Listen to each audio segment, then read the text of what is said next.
My name is Ronald Marshall, born and raised in New Orleans, Louisiana. I'll be 50 this year. I'm really grateful to be in this space.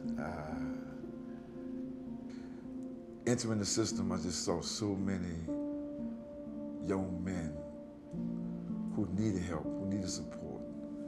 When you're in a prison system, you're trapped inside this space. You look to your left, you look to your right, all you see is violence. There is no escape. So I say to myself, I have to live here.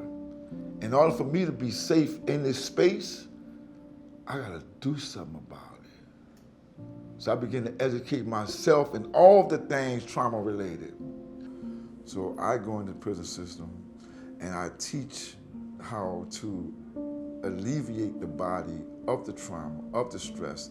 I teach how the brain functions and all parts of the brain, and I give them corresponding activities to activate those parts of the brain, because trauma lives in that reptile brain in the back of your head. It's called the amygdala. That's where the stress is at. And oftentimes in prison, that amygdala is often activated because prison is a stressful environment. So what I do, I teach them how the brain works, and I give them activities to activate other regions of the brain to deactivate the amygdala. And that's my way of giving back, because I want them to survive incarceration.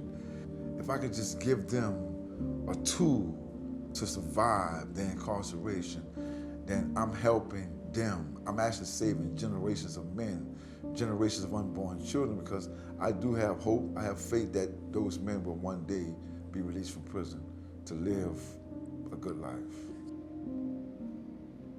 It's a grave injustice to bind a human being to their past and judge them on that one moment in time. That's a grave injustice.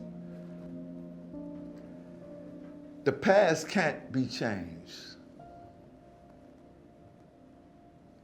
You can only start from where you're at and move forward. Poor mental health is the reason for the destruction and the mayhem in New Orleans and around the country. We'll never get to a place where we're truly safe, public safety. We'll never get to a place where women can live without being abused. We'll never get to a place where children are no longer suffering until we deal with what happened to us as a people. And I'm not talking about just the modern day traumas. I'm talking about those intergenerational traumas that transfer through the genetics of our being. You have kids that are coming out the womb with symptoms of trauma, and they haven't done anything. And that's my life's work. I'm not a violent man. I used to be a violent man, but today I'm a healer.